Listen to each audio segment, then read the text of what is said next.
सच्चिदानन्दरूपाय विश्वोपत्यादिहेतवे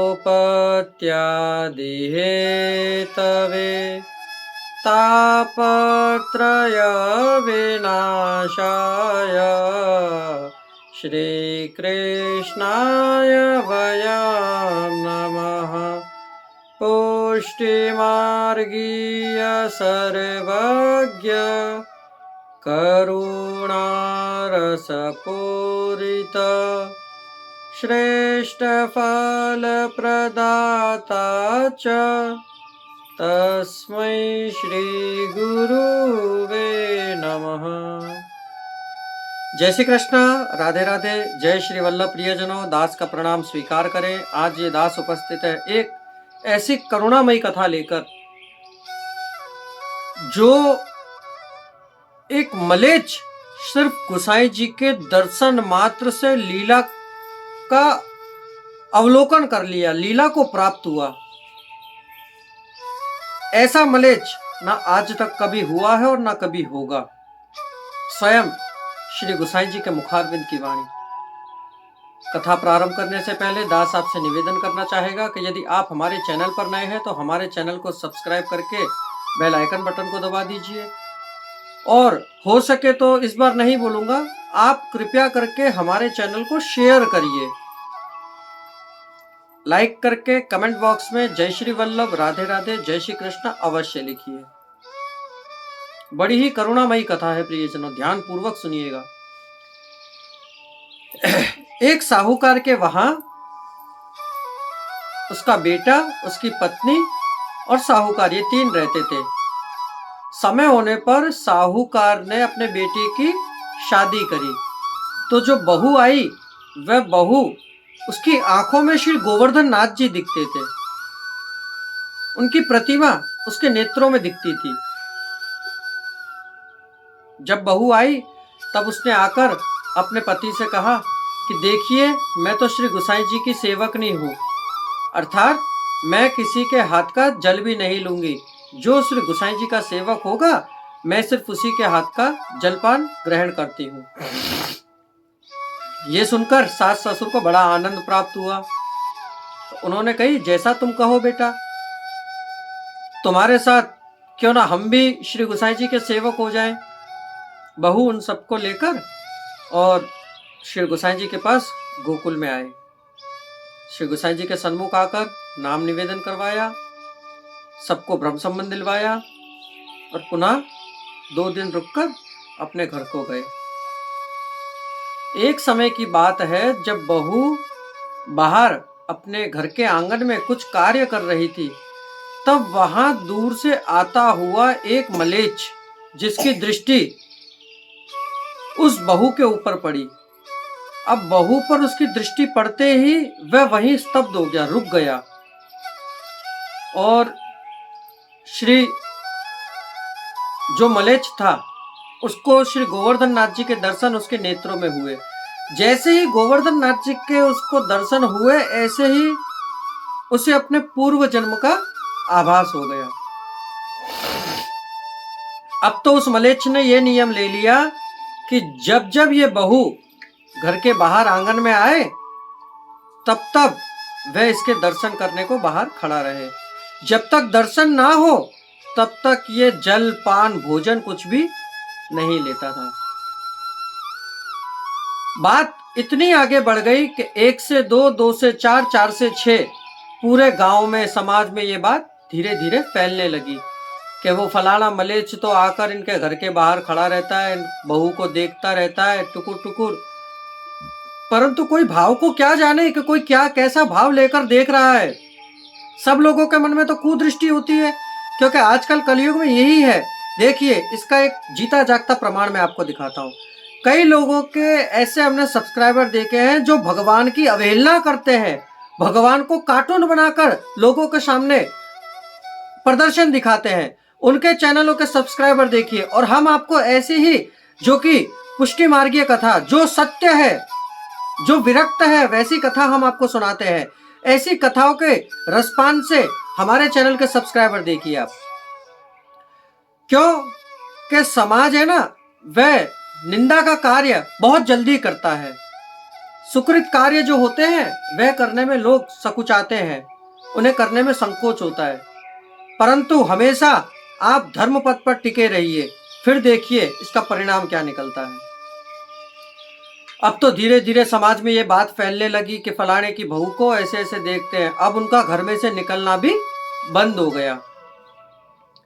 तब ससुर ने कही कि बेटा एक काम करते हैं, अब ये गांव हमारे रहने लायक नहीं मिला है, क्योंकि हमारी ब्रज भाषा का कुछ इसमें उपयोग करूंगा, आप बुरा मत मानिएगा, और अगर बुरा लगे तो क्षमा याचना, कि इस नासपीटे के कारण आज हमारी जग हसाई हो रही है, तो अब हमें यहाँ नहीं रहना चाहिए, हमें कहीं और अन्य गांव में जाकर अपना बसेरा करना चाहिए। तब बहू के सुझाने पर बहू ने कही कि काम करिए, आप सबको यदि कहीं और जाना ही है तो कहीं और अन्यत्र क्यों, श्री गोसाई जी की ही शरण में जाते हैं, जिससे नित्य प्रति हमको ठाकुर जी के दर्शन भी होंगे, श्री गोसाई जी के भी दर्शन होंगे। सब जने बड़े प्रसन्न हुए कि वाह बहू वाह, धन्य है तेरे माता पिता जिन्होंने तुझे ऐसे संस्कार दिए। फिर वह सबके सब सामान बांधकर और गोकुल की तरफ जाने को तैयार हुए।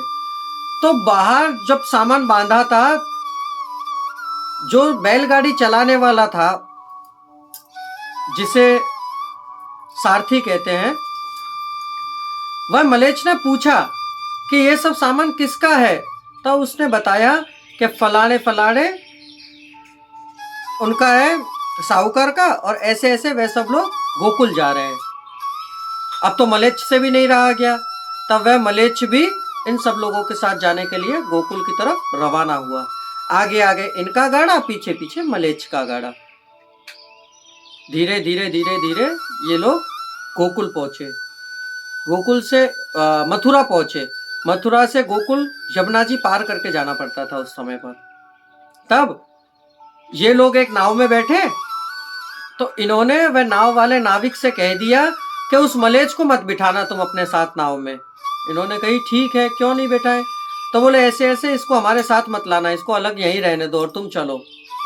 वह चारों, माता पिता और क्या नाम है, पुत्र और उनकी बहू, ये चारों जने चल दिए। ये गोकुल पहुंचे।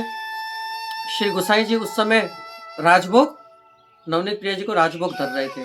राजभोग धर के समय उचित राजभोग करके आरती करके और प्रभु का अनवसर किया और स्वयं बाहर पधारे और बोले कि आज आप 5 लोग पातल यहीं लेना। सब लोग बड़े असमंजस में पड़ गए कि 5 लोग, हम तो 4 ही हैं। श्री गोसाई जी ने पुनः कही कि आप 5 लोगों की पातल अभी हम करवा रहे हैं, आप 5 महाप्रसाद यहीं लेना। गोसाई जी इतना कहकर स्वयं की बैठक में भोजन लेने के लिए पधारे। भोजन करके फिर गोसाई जी पुनः वापिस आए। फिर इसने विनंती करी, जो पिता थे साहूकार, के हे प्रभु, हे करुणा निधान, हम तो सिर्फ 4 ही जने हैं, आपने 5 जने की आज्ञा क्यों की। फिर से गोसाई जी ने यही आज्ञा की कि तुम 5 जने हो, 4 नहीं हो, हम अभी आते हैं करके गोसाई जी विश्राम के लिए भीतर पधारे और 5 पातल लगवाई। अब ये लोग पातल ना ले कि गोसाई जी ने आज्ञा करी तुम 5 पातल लेना, हम तो 4 ही जने हैं।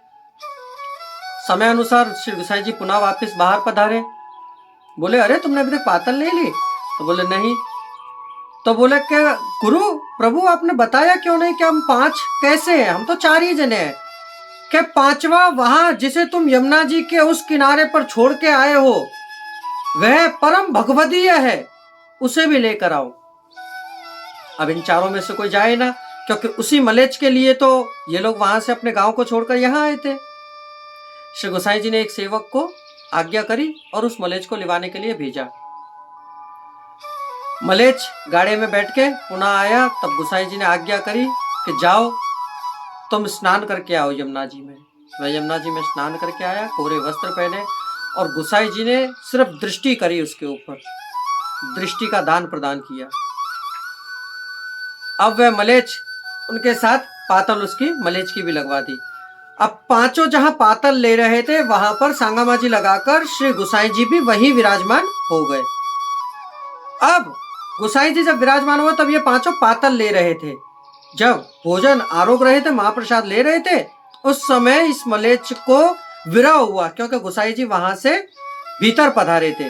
विरह ऐसा कि भोजन श्री महाप्रसाद लेते लेते ये मलेच्छ अचेत अवस्था को प्राप्त हुआ, मूर्छा अवस्था आई, और मूर्छा में ही इसके प्राण पखेरु उड़ गए। श्री गोसाई जी ने इसकी खूब सराहना की कि अब ऐसा प्रेमी भक्त होना दुर्लभ है, श्रीमुख से आप आज्ञा कर रहे हैं। सब जने बड़े, वो जो पहले साहूकार थे वह सब तो बड़े असमंजस में पड़ गए कि आपश्री ने ऐसी आज्ञा क्यों की। तब श्री गोसाई जी ने एक आज्ञा करी कि जाओ और इसके देह को अग्नि संस्कार करके आओ यमुना जी के किनारे से। तब बोले प्रभु इसका अग्नि संस्कार करेंगे तो हमें सूतक नहीं लगेगा। तो बोले नहीं, ये दैवी जीव है, इसको अग्नि संस्कार देने से आप लोगों को सूतक नहीं लगेगा।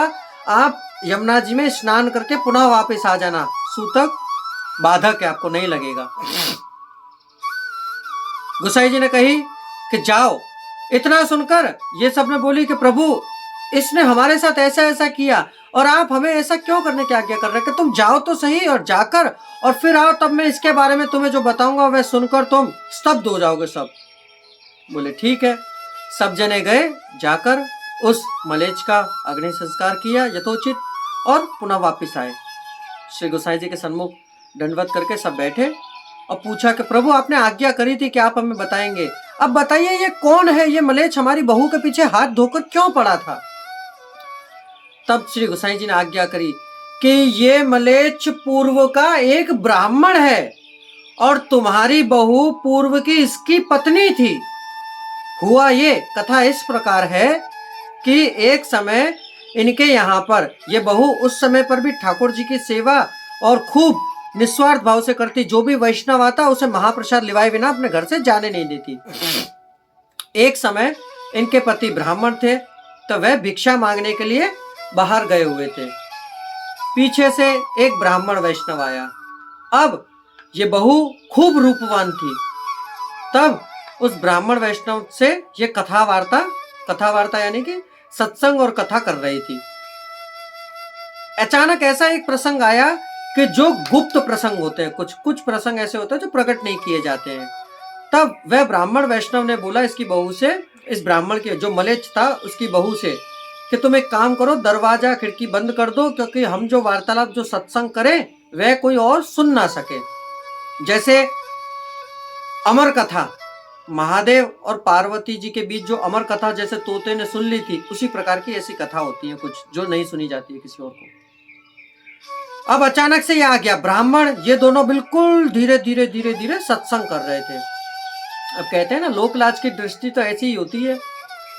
अब जैसे ही ये ब्राह्मण आया तो इसने आकर देखा कि बिल्कुल धीरे धीरे, और वह ब्राह्मण और इसकी पत्नी बड़ी शांत वातावरण में बातें कर रहे हैं। पत्नी एकदम ये समझिए कि सती सावित्री थी, परंतु अब इस ब्राह्मण को यकीन आए ना, क्यों कि इसकी बुद्धि जो थी वह कुबुद्धि हो चुकी थी, और कुबुद्धि होने के कारण इसको अगला जन्म मलेच्छ होने का मिला, क्योंकि वैष्णवों पर लौकिक बुद्धि होने से हीन योनि प्राप्त होती है। यह सिद्धांत में बताया गया है। ये जब कथा सुनी तो जैसे ही ये कथा सुनी तब वह जो स्त्री थी साहूकार की बहू, सुनते के साथ इसका भी लीलावास हो गया।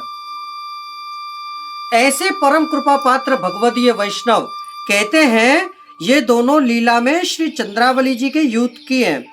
इनमें बहू का नाम है कामा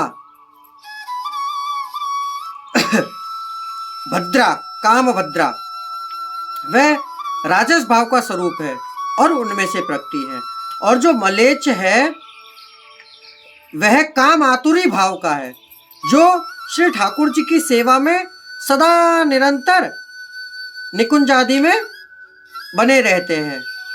ये दोनों ही श्री चंद्रावली जी के सहायक है। ये साहूकार की बहू और मलेच्छ श्री गोसाई जी के ऐसे कृपा पात्र भगवदीय थे कि स्वयं श्री गोसाई जी इन पर सदैव प्रसन्न रहते। तो ये थी साहूकार की बहू की कथा।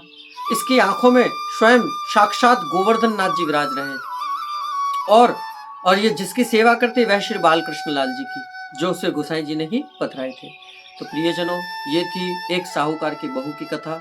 कथा सुनकर आपको आनंद की अनुभूति हुई हो तो हमारे चैनल को सब्सक्राइब करके शेयर अवश्य करिएगा, जिससे ऐसी ही कथाओं का रसपान और भी प्रिय वैष्णव कर सके। अब दास को आज्ञा दीजिए, कल पुनः मुलाकात होगी नई कथा नए प्रसंग के साथ।